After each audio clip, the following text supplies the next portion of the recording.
Bienvenidos a El Intercambio. Hoy nos sumergimos en un tema particularmente complejo y doloroso, la difusión no consentida de imágenes íntimas, lo que se conoce como DNCCI. Es sin duda una forma de abuso con consecuencias, devastadoras para las víctimas, afectando muy profundamente su vida psicológica, social y hasta profesional. Nuestra conversación de hoy se basa en análisis y casos documentados sobre este fenómeno.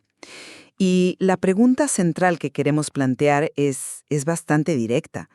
¿Son los marcos legales que tenemos hoy, hablo de leyes penales, civiles y también la regulación de plataformas digitales, son verdaderamente eficaces para frenar la DNCCI, para proteger a quienes la sufren y, claro, para disuadir a los agresores? Yo, desde mi perspectiva, voy a argumentar que, aunque siempre hay espacio para mejorar, las herramientas legales han evolucionado notablemente y ofrecen una defensa cada vez más sólida. Yo, en cambio, voy a plantear que ese marco legal, a pesar de ciertos avances que son innegables, sigue siendo un entramado, fragmentado, insuficiente. Sostengo que existen brechas importantes que limitan la protección real de las víctimas y francamente no logran disuadir efectivamente a quienes perpetran este tipo de violencia digital. Mira, mi argumento se apoya en la transformación que hemos visto en el ámbito legal. Es que hemos pasado de una relativa invisibilidad del problema a una acción mucho más concreta. Fíjate, para junio de 2024 ya son 49 estados en Estados Unidos, además de Washington, D.C. y otros territorios, los que tienen leyes penales específicas contra la DNCI. Y a nivel federal, la cosa también se ha movido, ¿eh? La Ley de Violencia contra la Mujer, la VAWA, en su reautorización de 2022, creó una vía civil federal para que las víctimas puedan demandar por daños. Y más recientemente, en mayo de 2025, se aprobó la ley Take It Down. Esta ley no solo tipifica la DNCI como delito federal, y ojo, incluyendo la amenaza de hacerlo y los deepfakes íntimos generados por IA, sino que además obliga a las plataformas a retirar ese contenido en 48 horas. Y esto no se queda solo en el papel. Hemos visto condenas penales importantes, ¿eh? Seguro recuerdas las de Hunter Moore o Kevin Boleard, que eran responsables de sitios web francamente infames dedicados a esto. En lo civil, las compensaciones pueden ser enormes. Piensa en ese caso de Texas con un veredicto de $1.200 millones o el caso FGX contra Gaunt en Reino Unido con casi 100,000 libras. Esta presión legal, además, ha movido a las grandes tecnológicas, Meta, Google, etc., a endurecer sus políticas y adoptar herramientas como la tecnología de hashing, esa que crea como una huella digital única para impedir que la misma imagen vuelva a subirse a través de iniciativas como stopncai.org. Entiendo que se pueda ver como insuficiente, pero la dirección del cambio hacia una mayor protección me parece innegable. Sí, veo los puntos que mencionas. Pero mi perspectiva difiere bastante. Ese progreso que describes, para mí, parece más bien una serie de parches, reactivos, sobre un sistema que no aborda el problema de raíz. La realidad para muchas víctimas es un camino, lleno de obstáculos. La jurisdicción, por ejemplo, es un verdadero dolor de cabeza. El agresor, la víctima, el servidor donde se aloja el contenido, pueden estar en países o estados distintos. Eso complica muchísimo aplicar cualquier ley. Y las demandas civiles. Sí, mencionas el caso de Texas, es espectacular. Pero ¿cuántas víctimas pueden realmente permitirse un proceso legal costoso, largo? Además, las obliga a exponer su trauma públicamente y ni siquiera hay garantía de cobrar la indemnización si el agresor es insolvente o simplemente desaparece. Y lo fundamental, creo yo, el dinero no borra las imágenes de Internet, no repara la angustia, no devuelve la privacidad perdida. Y no olvidemos la famosa sección 230 de la Ley de Decencia en las Comunicaciones de EU, esa normativa que, en gran medida, sigue protegiendo a las plataformas de ser responsables por el contenido que publican sus usuarios. Eso sigue siendo un escudo muy poderoso. A pesar de las leyes y las políticas que mencionas, el sufrimiento es real y persistente. Sabemos que casi 1/3 de las víctimas nunca denuncia. Nunca. A menudo por vergüenza, por miedo o por simple falta de confianza en el sistema. Y si miramos a otros lugares, como Corea del Sur con el terrible fenómeno Molca, las tasas de condena son bajísimas. Entonces, las leyes pueden parecer robustas en teoría, pero en la práctica, me temo que fallan. Fallan en dar esa protección integral y esa disuasión efectiva que tanto se necesita. Comprendo la preocupación por la aplicación práctica. Es un desafío real, no lo niego. Pero tampoco podemos subestimar el valor, tanto simbólico como práctico, del derecho penal. Casos como los de Moore, Boilert o los más recientes de No Íñiguez en California y Casey Meyering, aunque puedan parecer, aislados para algunos, sí envían un mensaje potente. Esto es un delito serio y se persigue. La existencia de leyes específicas en tantos estados y ahora una ley federal como Take It Down, que además es bastante amplia al cubrir amenazas y deepfakes, sí crea un marco disuasorio. Criminalizar una conducta no solo busca el castigo, busca establecer una norma social clara y prevenir que otros sigan ese camino. Se trata de sentar un precedente de que esta conducta tiene consecuencias graves. Entiendo el punto sobre el mensaje, claro que sí. Pero mi preocupación es justamente la brecha. La enorme brecha entre ese mensaje y la realidad cotidiana de las víctimas. ¿Son esas condenas realmente representativas? ¿O son, como a veces pasa, la excepción que confirma la regla de la impunidad? En la práctica, probar la intención de dañar, que es un requisito en muchas de estas leyes, es increíblemente difícil. ¿Cuántos casos no llegan siquiera a juicio porque la evidencia no se considera suficiente?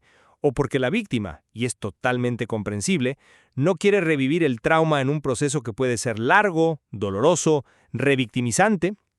Vemos ecos de esto hasta en foros de internet, ¿no?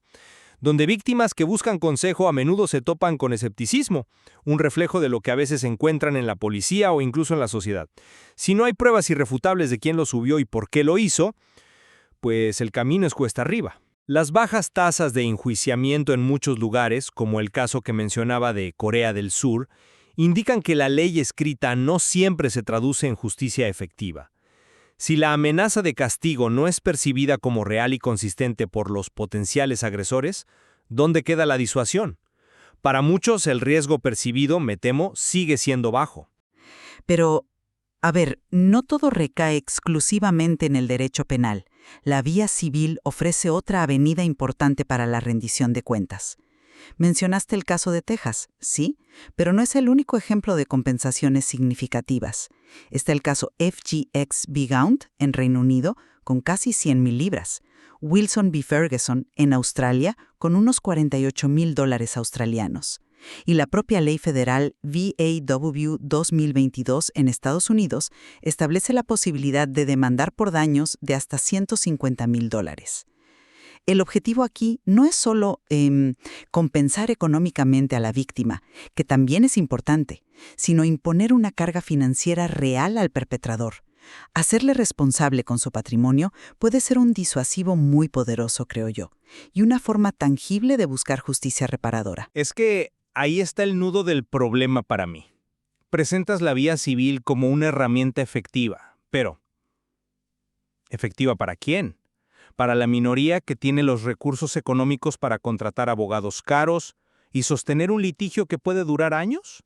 Para la gran mayoría es una puerta cerrada, seamos sinceros. Y vuelvo a lo mismo.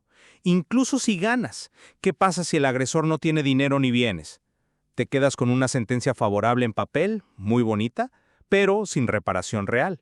Y sobre todo, insisto, en que el enfoque en la compensación monetaria, pues desvía la atención del daño central, que es la violación de la intimidad, el trauma psicológico profundo, la pérdida total de control sobre la propia imagen.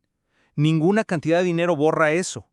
Puede paliar algunas consecuencias, sí, no lo dudo, pero no ataca la raíz del abuso ni su impacto más profundo y duradero en la vida de la persona. Me cuesta verlo como una solución verdaderamente efectiva en un sentido amplio. Entiendo esas limitaciones financieras y emocionales, son muy reales.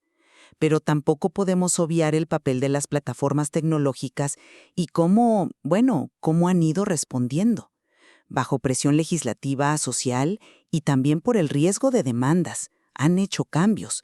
Sus políticas contra la DNCI son hoy más estrictas, tienen canales de denuncia más visibles y, algo crucial, Están adoptando tecnologías como el hashing, esa huella digital que mencioné antes, a través de consorcios como Stop, NSI.org.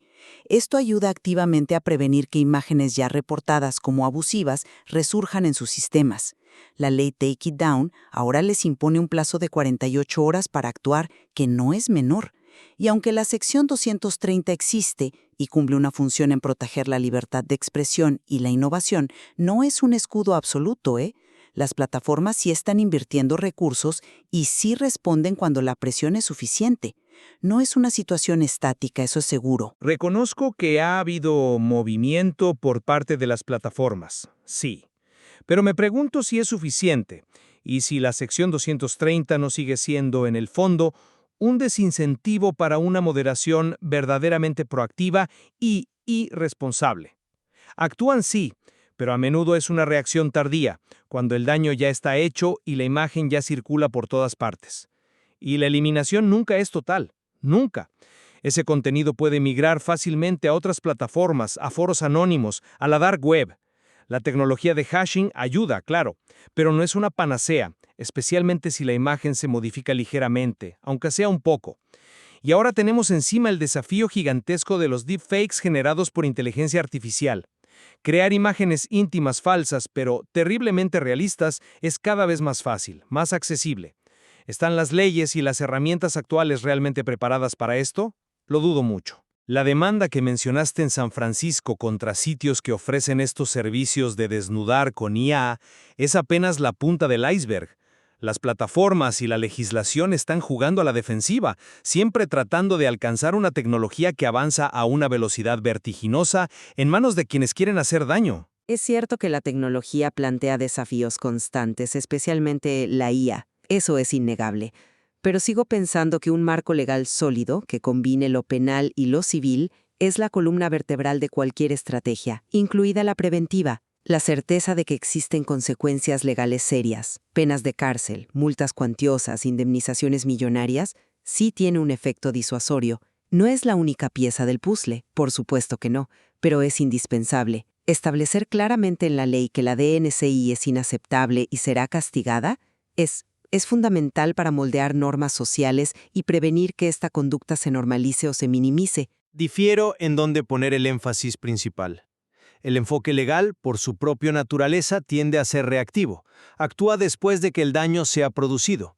Puede castigar al infractor, sí, a veces, pero rara vez impide ese primer acto de difusión, esa primera violación de la confianza y la intimidad. Por eso creo firmemente que necesitamos volcar muchísimos más esfuerzos en la prevención proactiva. Y eso significa para mí dos cosas fundamentales. Por un lado, presionar por una adopción mucho más generalizada y efectiva de tecnologías como el hashing y la detección automática en todas las plataformas, no solo las gigantes. Pero, y creo que esto es aún más importante, invertir masivamente en educación. Educación sobre consentimiento digital desde la escuela, educación sobre empatía y el impacto real de estas acciones, y fundamentalmente trabajar para erradicar esa cultura tóxica de culpabilizar a la víctima que todavía permea en muchos sectores de la sociedad. Sin un cambio cultural profundo, las leyes siempre irán por detrás, siempre intentando reparar un daño que ya se ha consumado. Bueno, para resumir mi posición, reconozco que persisten desafíos importantes, sobre todo en la aplicación efectiva de las leyes y, claro, ante las nuevas tecnologías. Sin embargo, sostengo que el marco legal contra la DNCI ha experimentado una evolución significativa y, diría yo, positiva. Hoy disponemos de un conjunto de herramientas penales, civiles y regulatorias mucho más robusto que hace apenas unos años. Se ha reconocido la gravedad de este abuso, y aunque el sistema no es perfecto, definitivamente no lo es, se están implementando mecanismos cada vez más fuertes para proteger a las víctimas y exigir responsabilidades a los perpetradores. Veo un progreso real y una trayectoria hacia una mayor efectividad. La realidad práctica muestra un panorama todavía insuficiente y, diría, peligrosamente fragmentado. Los problemas de aplicación son serios, existen lagunas legales importantes, sobre todo frente a la IA generativa, que es un reto enorme, y las barreras económicas y psicológicas para que las víctimas accedan a la justicia son gigantescas. La protección real y efectiva sigue siendo una aspiración lejana para demasiadas personas afectadas. Por eso, insisto en que la solución no puede venir solo de la ley, requiere un compromiso mucho más decidido con enfoques preventivos, tanto tecnológicos como, y creo que sobre todo, educativos y culturales. Está claro que abordar la difusión no consentida de imágenes íntimas exige mirar desde múltiples ángulos. No hay una solución única, ni mucho menos sencilla. Necesitamos combinar leyes firmes con una aplicación rigurosa, la colaboración y responsabilidad activa de las plataformas, seguir impulsando la innovación tecnológica para la detección y eliminación y, quizás lo más difícil, fomentar un cambio profundo en nuestra cultura digital respecto a la privacidad, el respeto y el consentimiento. Exactamente. Y este intercambio de perspectivas, espero, ayuda a iluminar precisamente esa complejidad. El material que hemos discutido hoy apenas rasca la superficie, tanto de las experiencias vividas por las víctimas como de las soluciones tecnológicas que se están explorando. Hay mucho más terreno por cubrir. Gracias por habernos acompañado hoy en el intercambio.